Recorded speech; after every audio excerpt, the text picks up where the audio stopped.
The Cannabis Heals Me podcast, episode 82.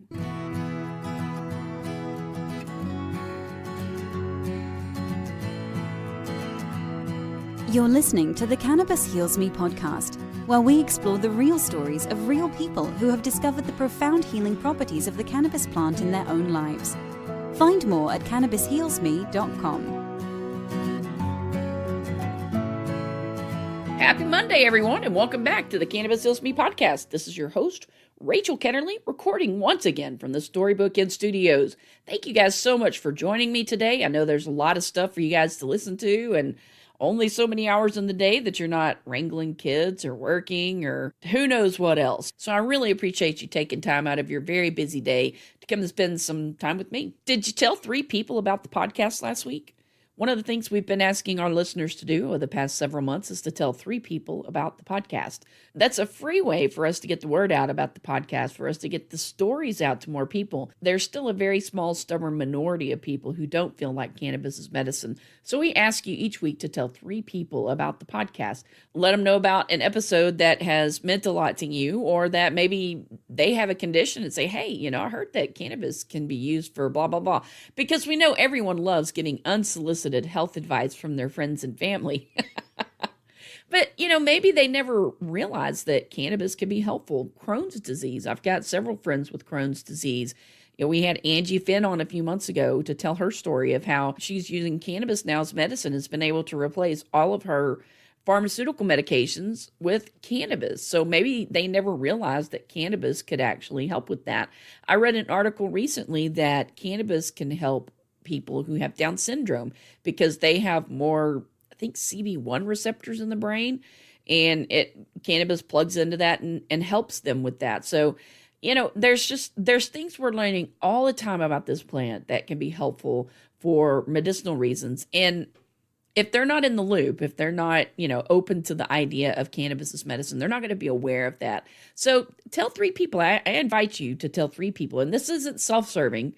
Well, maybe it's partially self-serving, but it's not self-serving totally, because how many people could have much better health nowadays if they had safe, legal access to cannabis?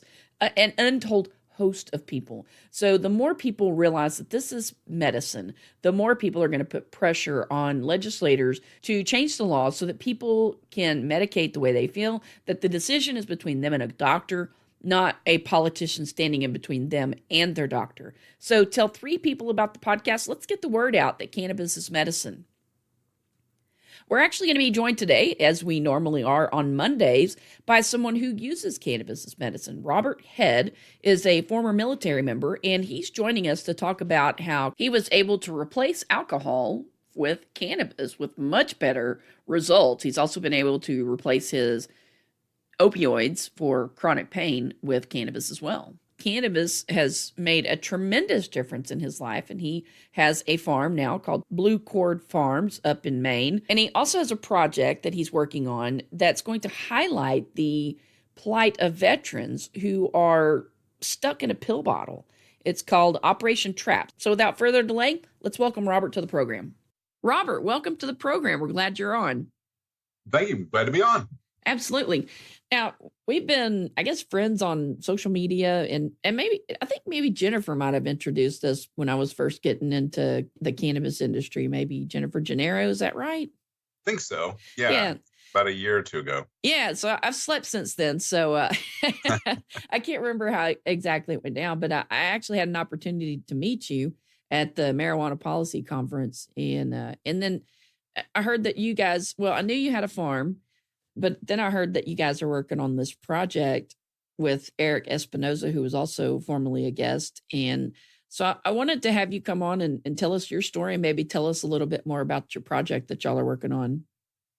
Yeah. So I, like many other vets, didn't really know much about cannabis after I got out of the Army, because it was something that, we all knew as something that was going to get you high, that it wasn't really medicine. But as when I got out, I had, over time, started developing a problem with drinking quite a bit. About a fifth of whiskey a week I was on, and about 12-pack of beer along with it, and then 8 to 10 pain pills a day. And so I wasn't living a very healthy life. And it was starting to take a toll on me and my reaction to my children and my reactions to my wife. And I knew something needed to change. So I kind of reached out to the internet and was asking people about it. And a couple people said, yeah, dude, you ought to try cannabis. And I was like, really? So I'm not trying to get high. And you're like, no, man, you need to get some weed and it'll help with all your aches and pains. And so I had they sent me these pills that were THC pills, and they were like a whole plant extract, RSO. So I had these pills, and I was taking them. And I remember the first time I took one, I was at a small group in my house. Our church small group came over. Oh, wow. And yeah, I took one. I thought it was going to be like, I thought it was just going to be like, like a fish oil. I didn't really know. And so I popped the pill, and I'm, doing my dad thing, getting my daughter out of the bathtub and getting her dried off. And all of a sudden I get this warm feeling that kind of comes over me. I'm like, wow, that's a familiar feeling. Holy cow, I'm high. And so it was, I was having a great time. I sat down and was talking to everybody in the church group, and I was feeling good. And, it was hilarious, a moment, but over time, as I took the pills, I didn't need all the other pain pills. And I hadn't noticed that I wasn't drinking anymore. And then I hadn't noticed that I was down just a few pain pills a day. And then about a month later, I was off all of my pain pills and barely, drinking just a few beers every once in a while. And I noticed a big change in my mentality and my clarity and my health. And so did my wife and my kids. So I was fascinated with how cannabis is illegal when it helps so much. Yeah. So I started to look into just in general about it. And a guy I started with was in Maine, and he was growing on his own. And he and I decided that, we'll team up together, and I'll do the business side, you'll do the growth side. And, and he's phenomenal at what he does. He's a genius up there at what he does. And so we started that, and it got me into the activist side of it. Because I felt like if I wasn't going to be able to make money on this business, I should be able to at least help get it legal. It's kind of part of paying your dues. And I started speaking. I started to learn and educate about the plant, not so much about growing, but more so about how the plant really affects the society, how societies view it, but how we've used it for so long, and more particularly the hemp side of cannabis, where what hemp can be used for, the ability for the markets to expand and change, and it's how it's going to have to compete with other plants. Those things became questions I became fascinated with. That's the side of the plant that's really fascinated with me, is how it is implemented into markets that are currently moving forward, and how that happens from farm to shelf. So it became a fascination with me, as well as the medical side of it. And while I was kind of doing this research, I stumbled across David Bass and the guys from the Texas Cannabis Collective, Austin, and a few other people. And I started working with them, going to events and showing up, talking, speaking on things. And then I started to host events. We started to put on events, and then it became, speaking at larger events and doing rallies. And then I had a group reach out to me, and they said, hey, we want to do a documentary on the veterans in Texas. And so what the documentary is about the legislative fight here in Texas to get cannabis legalized, in order to show the world how Texas is surrounded by legal states, and the people are having to leave to go from one place to another just to get their medicine, or they're risking all of that just because they don't want to feel that cold grip that those pharmaceuticals had on them. And so that's what we're trying to show, and hopefully that'll be pretty successful. That was one of the things. That's why you saw the film crew there at that at the conference. Oh yeah, I noticed that now, but I didn't put two and two together that they were related. The documentary and those guys being there. Yeah, they were doing doing a lot of just footage in general of the bustling of the event, Mhm. not only just for the event, but also for our documentary. We got Dr. Sue Sisley, did an Oh, interview with awesome. her, Yeah. District Attorney Kim Ogg, our my representative Julie Johnson, and we've gotten quite a few professors that are experts in the international law and treaty law. Okay. We have a guy who speaks on that, on the complexity of legalization.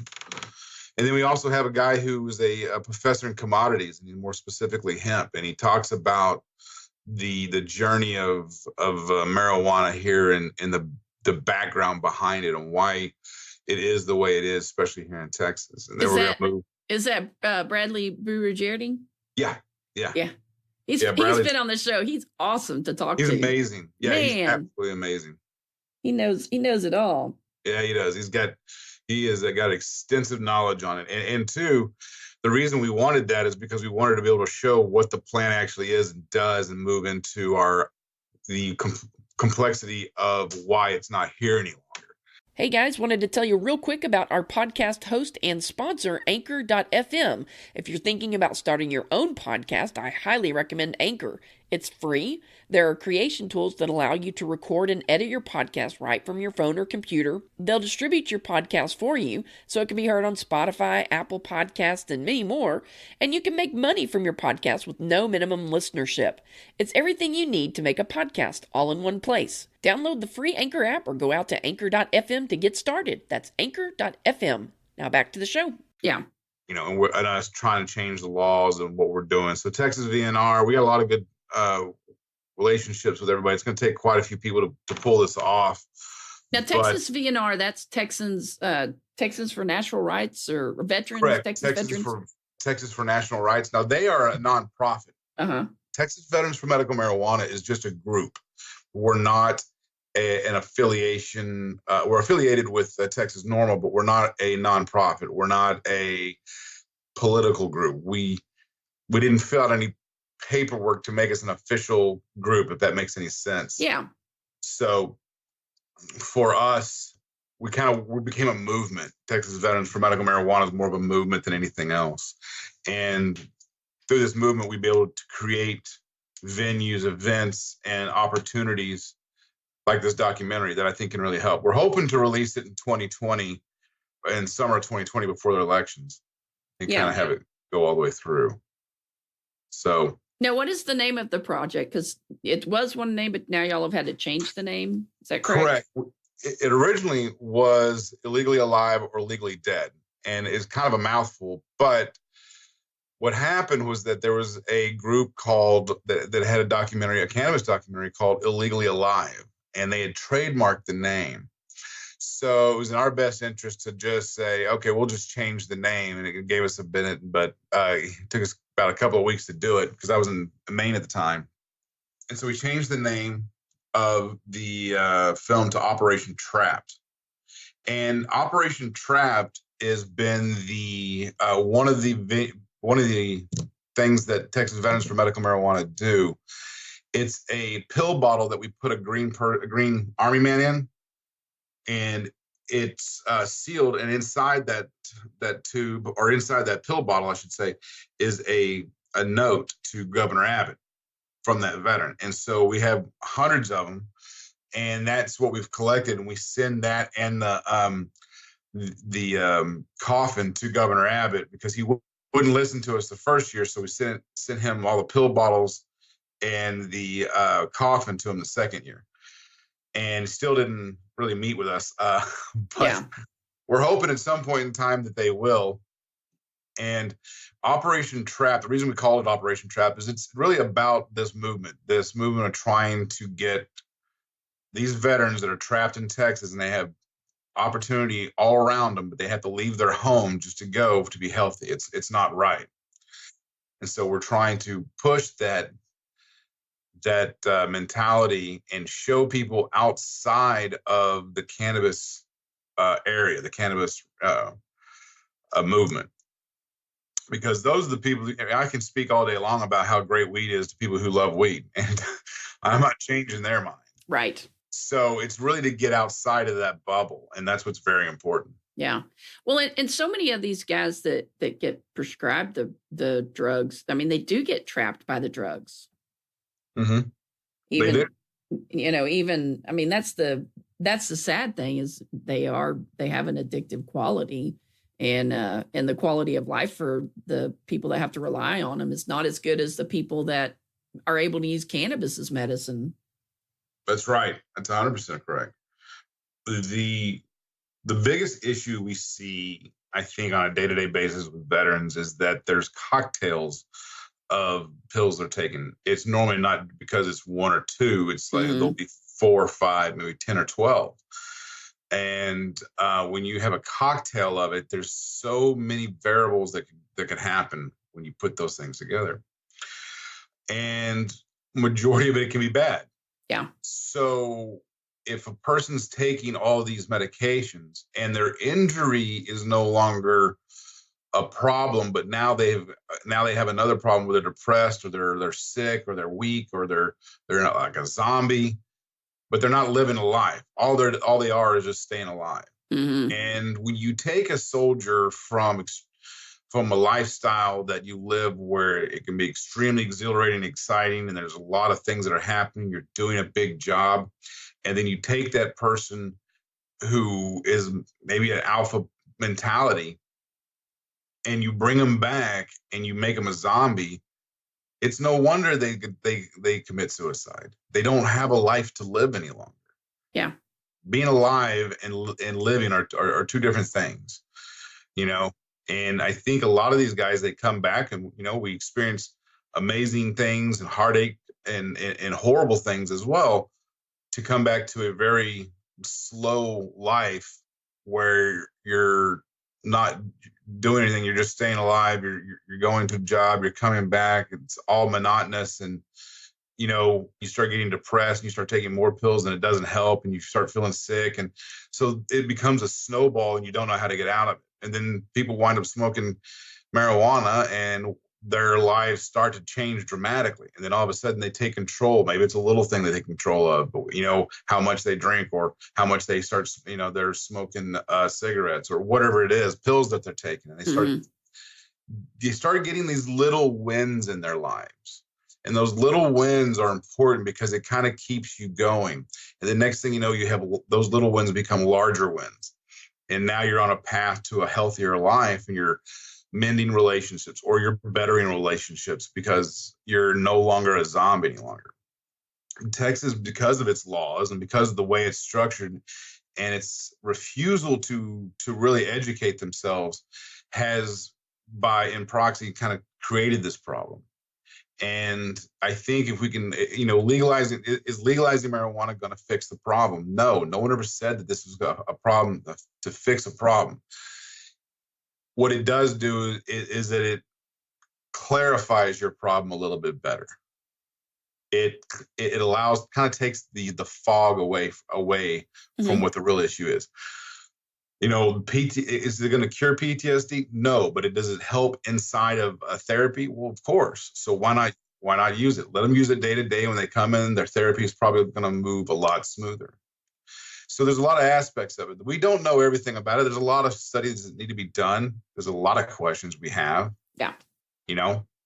But in order for this documentary to be successful, we've got to be able to reach people outside of the bubble of cannabis.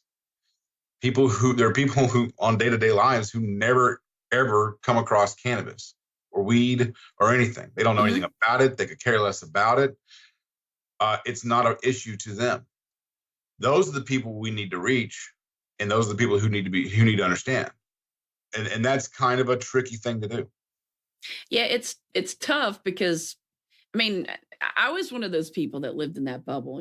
Growing up in East Texas, I totally bought the DARE narrative, and I've never even been offered cannabis, despite what the DARE folks told me, that, there was going to be somebody dealing on every corner.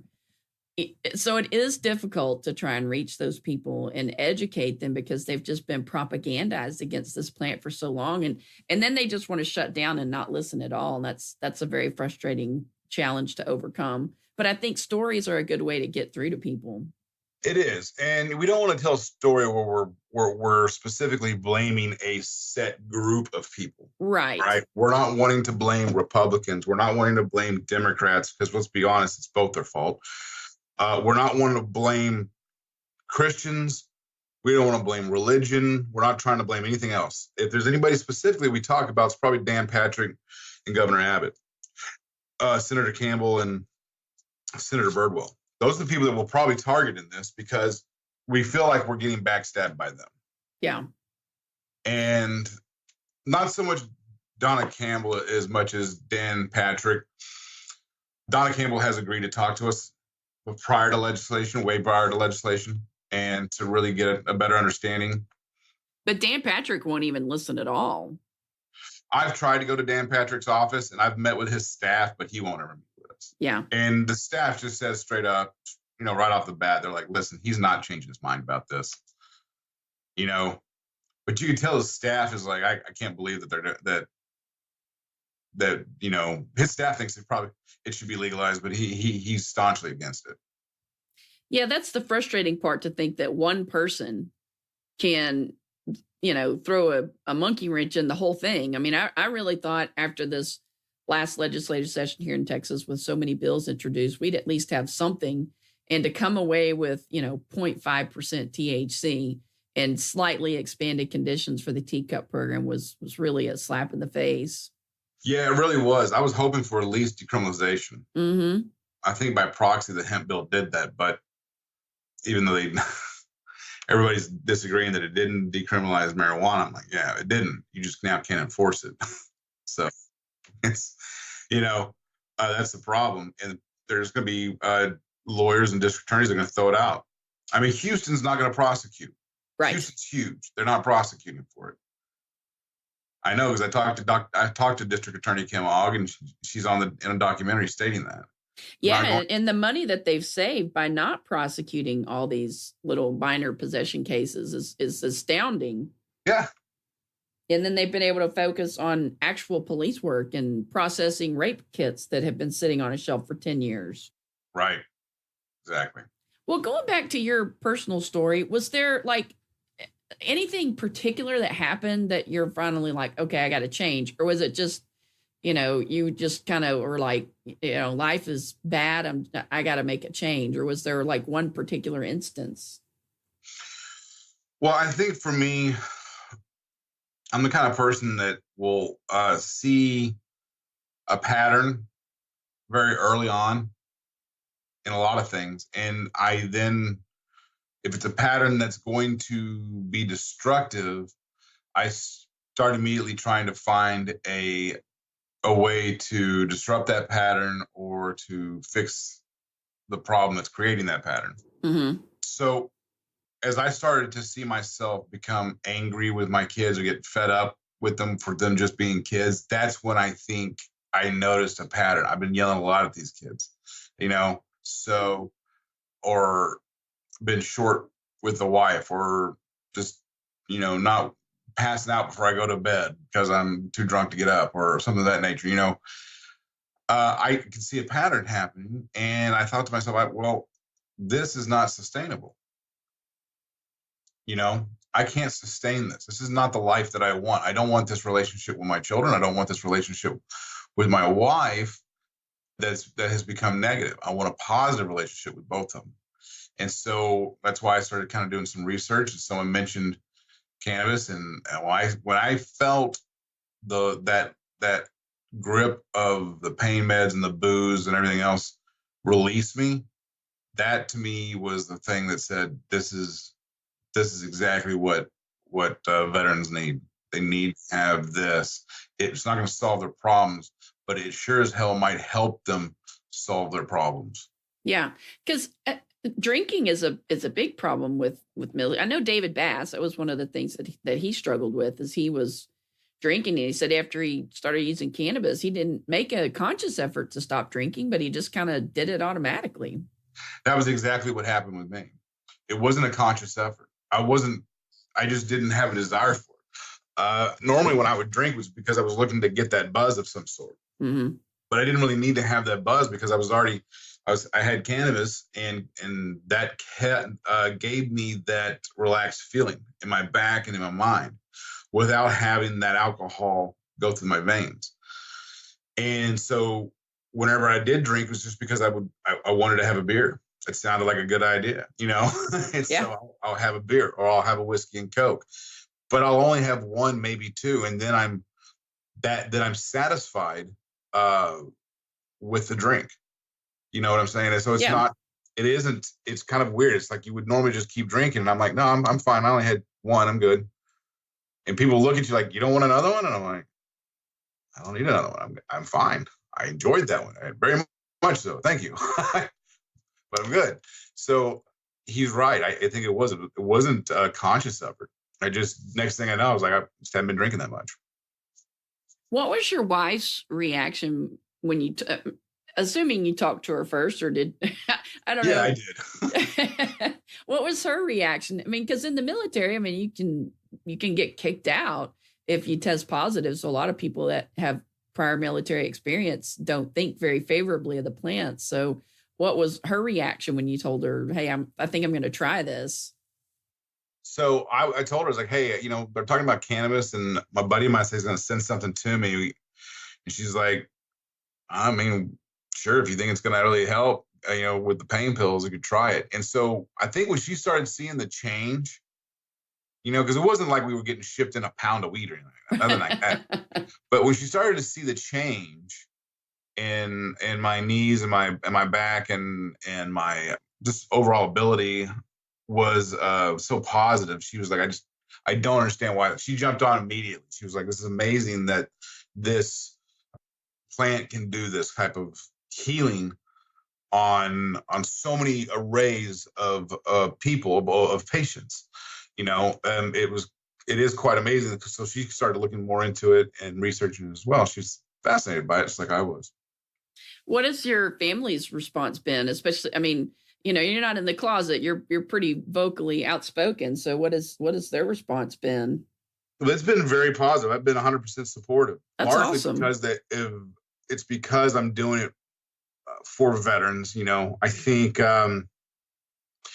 I had not had the life that I have had, because I come from a very conservative family. So had I not lived the life that I had lived, being a military veteran, growing up in Texas, going to Texas A&M, everything like that, when I started to use marijuana as a medicine and started advocating marijuana for veterans, they started to pay attention to the medical side of it, not so much looking at me as a drug peddler. Now, yeah, I think that helped out quite a bit. And it also helps for them because now they understand it, they support it. And so they're looking at politicians too, and how they respond and how they vote on marijuana bills. So I think that it was at least positive in that regards. Yeah, that's great. What about, you mentioned you went to A&M, and I mean, there's a pretty big culture at A&M as far as alumni and stuff. Do you have an opportunity to speak to alumni about this issue?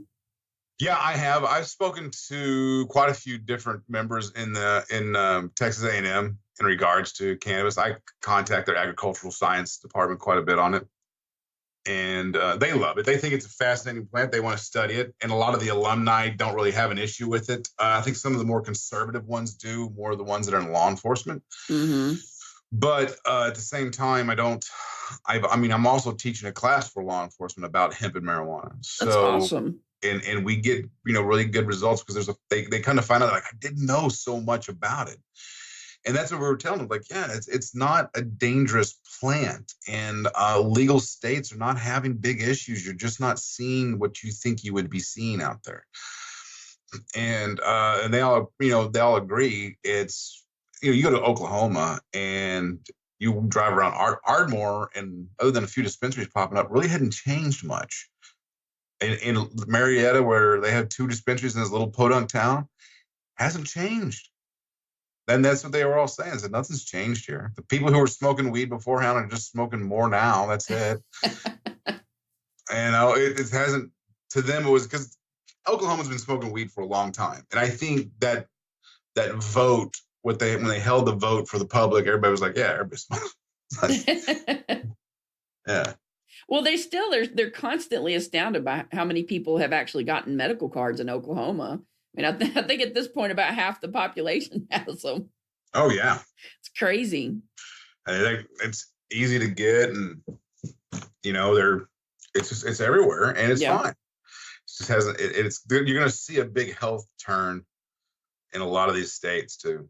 Yeah, I think that's the incredible thing. I talked to a guy from up there in Oklahoma, and he started using cannabis as medicine, and he got off his ADHD medications. He lost a ton of weight, and that's not all thanks to cannabis, but it helps in the journey. I think what it helps most is that it takes your mind and puts it in a certain direction. Mm-hmm. And that direction is to desire more health. As you start feeling better, you start to realize that, I'm drinking a lot more water now. I feel a lot better too, because I'm always thirsty. So I'm always drinking a lot more water, and it's flushing out my system. So if I start maybe eating some better, food, it'll also continue to help me. Then you're like, okay, well, maybe I go out for a little walk and I'll smoke a bowl. And then all of a sudden that walk turns into 2 miles about 3 days a week, and you start losing weight. Yeah. You see what I'm saying? It creates a lifestyle. People think it's an unhealthy lifestyle. I'm like, the unhealthy lifestyle of cannabis are the ones that stay inside, play video games, and don't go and order pizza, and don't do anything, right? It doesn't matter if it was weed or anything else. That's what they're going to do. Right. Now, normally, most of the cannabis community that I know of, they don't care to stay indoors all day long. There's some of the hardest working people that I've ever met. That's for sure. They blow like the stereotype out of the water. They'll work hard. They just enjoy living life and going outside and being active, because it's important. I'd be curious to learn more about the class that you're teaching. Is that something that they, law enforcement invites you in, or do you call them up and say, hey, do y'all want to learn more about the cannabis plant? That's exactly what I did. I called them up. How it started was that I got a friend of mine I served with in the Army. He was one of my medical doctors. We just called him Doc. He was a medical doc for our infantry unit. And he was back here in Dallas, and he's a canine officer. So I always joke around with him, like, you're always welcome by the house, but your dog has to stay home. And he knows exactly what I do. And he called me up. He said, hey, man, he said, the hemp bill passed, and we're trying to figure out, the difference between hemp and marijuana with a dog. Can you come help us out? I said, yeah, sure, I can come out there. Yeah. So I come out there, and I got my big weed shirt on. And you didn't wear the weed suit? No, the Blue Cord Farm shirt. Okay. And so I come out there, and they're looking at me like, oh my God, they got the hippie out here going to tell us about all this stuff. And so as we were talking, the master trainer said, well, I think we pretty much got it figured out, because hemp smells a little bit different from marijuana. I said, oh my gosh, that's all dependent on the strain. Yeah. And he goes, well, what do you mean? And I said, well, strain, just like any other person, has DNA in it. The DNA has stronger elements in it than maybe another person's DNA. And that includes flavors and smells, just like you would in apples or anything of that nature. So while you're correct, it may smell different. It won't distinct the two. It won't be distinctive of the two. And then they started to realize, well, this guy might know what he's talking about. So they started asking me questions. Oh, wow. And I was answering questions for hours. And then I went to lunch with these guys. So I'll show up, and I'm having lunch with all these cops, right? And they're all like SWAT and canine and everything else. And there's me with a weed shirt on, having lunch with them, just talking and joking. And people are looking at us in this restaurant like, is this a prank going on? Yeah. Is this a joke going on? Where's the hidden camera? Right. Where's the hidden camera? Because what is going on?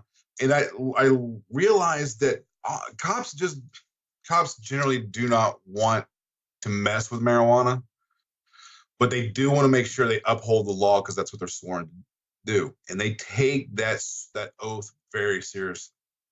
So while people start to argue about cops, I disagree in that nature. I think we need to make a better understanding that cops are here to serve and protect, and they're here to protect the laws that we give them to protect. Mm-hmm. But we're making stupid laws, and so that's making a conflict in their community, between the community and the police officers. Police officers don't make the law. They're only in charge they took an oath to defend it and uphold the law. So we're putting them in a bad position. And I think the more they understand about it, the more they're going to say, well, this is something we shouldn't enforce. Yeah. And so I started to do these classes where we talked about hemp and we talked about marijuana, so that they'd have a better understanding and not pursue it in their community as a threat, but pursue it in their community as an opportunity to better the community, because you can make revenue from it and everything else. And you realize that these are just good people, you know? So, you know, they're the kind of people that can help support a police ball or, you know, give money to your local charities and things of that nature. Those, like any other business, but you have to recognize that. And in order to recognize that, you need to know a little bit more about it. So that became something that I decided to do. So we did our first class the other day. We had 24 people in the webinar, or wow, 30 people in the webinar. And so I'm going to call a few other places, and we're going to get into different training genres. If you could get into the schools, that would be great. Because I know, like our local Angelina College, they have a training program for police officers. Correct. And I would love to do that too, and be part of the academies as a class academy. Oh man, that's a great idea. Now you got my head spinning. Look at that. Send you a finder's fee. Dude, no finder's fee required. If we can get people educated on this plant, that's all that's needed, in my opinion. I think it'd be a great idea to put it to police academies and start teaching police academies. You know, and if you could wrap like natural rights and stuff like that, and I don't know if you incorporate that into it or if it's just strictly sticking to the weed part, but, you know, just because most people don't have a basic understanding of what our natural rights are, that we're born with them. They're not given to us by the Constitution. We are born with these rights to do, you know, certain things. Right. And that's kind of the basis of the Mexican Supreme Court decision to legalize marijuana, was because a government entity does not have the authority to tell a person who owns the land what he can and cannot reap and sow from that land, because it is your God-given right to cultivate the land. So there's nothing. So that became a and on top of that, it's a moronic thing to enforce. We've never been able to truly enforce it. No. So, you know, the use rates are not any lower now than they were 80 years ago. They're probably higher. Oh, they're much higher. They're much higher, largely due to the fact that we know more about it. We can grow it better. And across the world, it's just becoming something that you do. Yeah. And I think you'll see, once Texas goes down and goes legal, everything else will fall. Yeah, we just got to get Dan Patrick out of the way, or make his vote insignificant.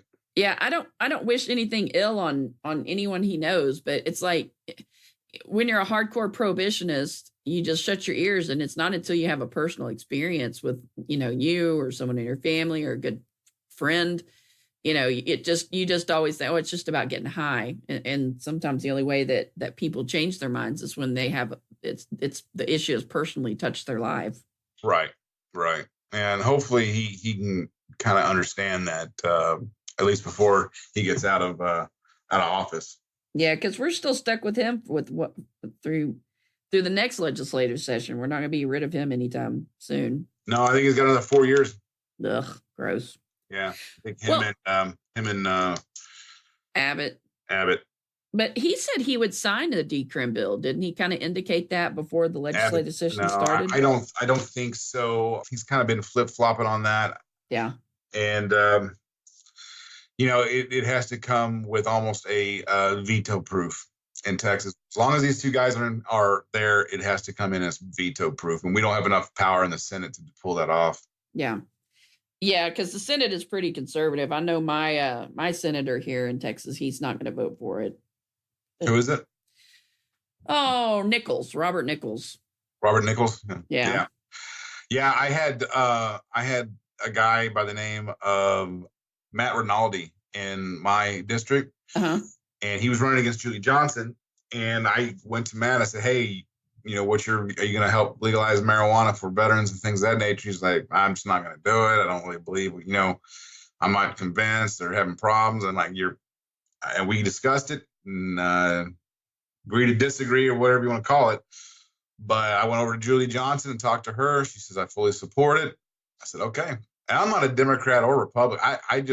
I'm more conservative than anything else, but I don't sit around and say, well, I'm not going to go help this Democrat just because she's a Democrat when it's a very important piece of legislation. Well, I agree. I mean, I'm not going to do it. That's one of the nice things I like about this issue is that it attracts people from all sides of the political spectrum. It's an area where we can kind of come together, both Democrats, Republicans, Libertarians, whatever their political persuasions are. We can all come together and try to effect change in a cohesive manner and come up against government and say, look, y'all don't have the right to tell us what we can put in our body. That's right. So a lot of people say, well, this is just, I'm a single issue voter. But, to me, the core of it goes to, it's much more than just a single issue. It's about whether or not the government can tell you what you can put in your body. And so it goes far beyond one issue for me. It is. It becomes an issue of, we beforehand used to have to prove that something could harm you before we would try to make it illegal. Right. And now we got to prove that we're making things illegal without proof. We didn't do that with the seatbelt law. The seatbelt law, we had to have a ton of information to prove that seatbelts would save lives. And then once we did, we passed a law that a seatbelt would save lives. You have no proof that cannabis hurts people or harms people, but yet you have it illegal. You have tons of proof that it helps people, and you won't make it legal because you don't believe the information that you're getting. Because people that are bringing it to you have dreadlocks. Yeah. And they think that or they're not educated from the university that you went to, or they don't have an Ivy League. But that's not the truth anymore, because there's a lot of us that have academic educations that are coming there with proof, with a hard argument, and we're getting shunned. So yeah, it is not an issue of just weed. It's an issue of the government has the right to take something away from them, depending on of society, depending on what the party in favor's moral compass is. Right. And that's not what this republic should be. It's about saying, hey, listen, freedom's hard to give, right? Freedom sucks because what happens is my next door neighbor can do what he wants as long as he's not impeding on my property and me, and I can do what I want when I'm not impeding on his property. So if you have two people that don't like each other living next to each other, freedom sucks. Yeah. But you can also move away, and you can stay to yourself, and there's ways that freedom can be distributed all throughout this land without having to take away people's natural rights. And we're in this state, in this country, we boast about freedom, but there's a lot of checks and balances.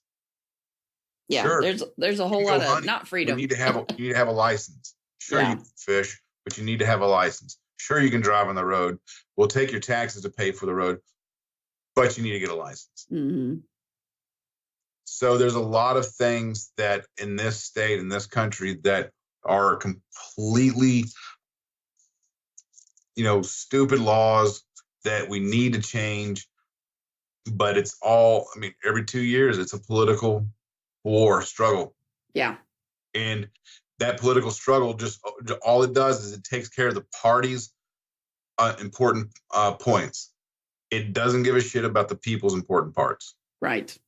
Yeah, this is something that would change so many people's lives, and they're too busy arguing over whether or not people should be able to sell beer on Sunday at 10 a.m. or 12 p.m. Right. This isn't an argument. It's none of your damn business when they sell their beer. That's right. You didn't make it. They're allowed. Are they allowed to sell beer? Yeah, they can sell it whenever they want to sell it. They want to sell it at 1 o'clock in the morning or 3 o'clock in the morning. Let us sell it at 3 o'clock in the morning. Excuse me. That's right. But it's what they're allowed to do. And yeah, they'll sit down there and they'll bicker and they'll bicker and they'll bicker.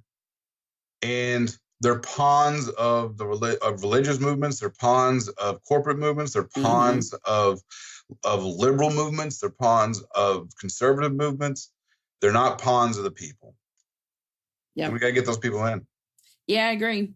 Well, if folks want to follow your project, Operation Trap, where is a good place for them to do that and follow you and learn more about you and your farm and other activities? Well, there's two places you can go: Texas Veterans for Medical Marijuana on Facebook, or you can look up Operation Trapped. We're just now started the Facebook page. We'll start adding more to it. We're in the process right now, wrapping up some filming, or the majority of the filming, and we kind of need to start putting everything together. And so as it gets put together, you'll start seeing releases of different trailers. We put a teaser trailer out.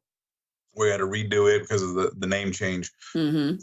But Texas Veterans for Medical Marijuana through Texas Normal, we post everything there. Texas Cannabis Collective, also Austin and Sarah run that website.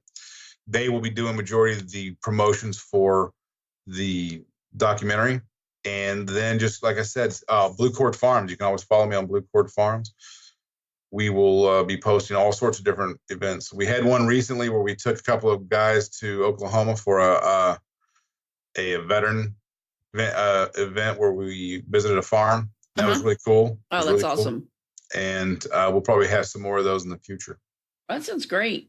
Well, I will put links to all these in the show notes page, and I'm looking forward to watching and supporting the film. I think it's going to be great, and I hope we can get wide distribution and people outside of our bubble watch it. Mm-hmm. I agree, 100%. Thank you so much for talking to me today, Robert. I really appreciate it. And what's the best place for somebody to get a hold of you if they're like, oh, he does law enforcement training? Where should they get a hold of you? Contact me on Facebook. Be the best way to get a hold of me, through Messenger on there. You can email me at robert@bluecordfarms.com. Perfect. Well, I'll put that on the show notes page as well. All right. Thanks so much, Robert. I hope you have a great rest of your day. You too. Thank you so much. Yeah, thank you. Bye-bye. Show notes for today's episode can be found out at cannabishealsme.com/82. You guys make sure you go check out Operation Trap. They have a trailer video for the upcoming documentary, and I think you'll find that interesting. Make sure you follow or like that Facebook page so that you can get updates when that film does finally get released. I was also able to put Robert in touch with our guest from last week, Matt Grimshaw. I'm hoping that they can hit it off and maybe work together on his Taking the High Road project. So look forward to watching that. If you haven't checked out that episode number 81 with Matt Grimshaw, you need to do so. You can do that on your podcast catcher or cannabishealsme.com/81. We are going to be back here on Thursday. I found someone who's able to edit the podcast for me at a relatively decent price. So I think I'm going to try and go back to the 2 episodes a week thing like we were doing before homeschool started back up. I'm not going to commit to that, but I'm going to try. I've been kind of ramping up, reaching out to people to have them come on and do some educational episodes. I got some cool episodes that I want to do. I haven't recorded them yet, but I want to do them. So I've just got to get some folks nailed down to come on and talk about several different topics related to the drug war, cannabis, that sort of thing. And I hope you guys will enjoy those. I love doing the patient stories. I like doing the educational episodes because I learn as much or more about the subject we talk about than I hope that y'all do, because I like getting more wrinkles in the brain. Maybe y'all are like that too. So if you've got an idea for a cannabis-related educational episode, I'm all ears. Send me an email, podcast@cannabishealsme.com. And if you want to financially support the show, I want to get these stories out to more people. So if you're interested in becoming a financial partner of the Cannabis Heals Me podcast, go check out our Patreon page, patreon.com/CHM podcast, and join with me. Those donations made at Patreon, they're not going to benefit me personally.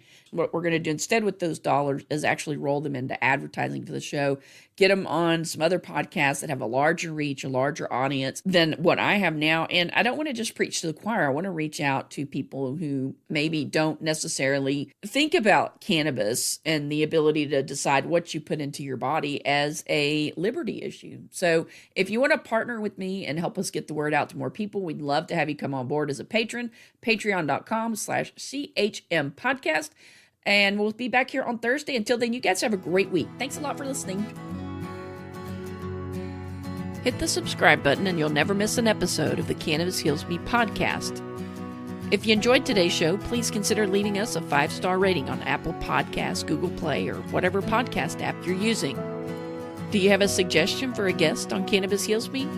Send an email to podcast@cannabishealsme.com. We'd love to hear from you. Please do not take any information from Cannabis Heals Me or its guests as medical advice. Contact your licensed physician before taking cannabis or using it for medical treatments.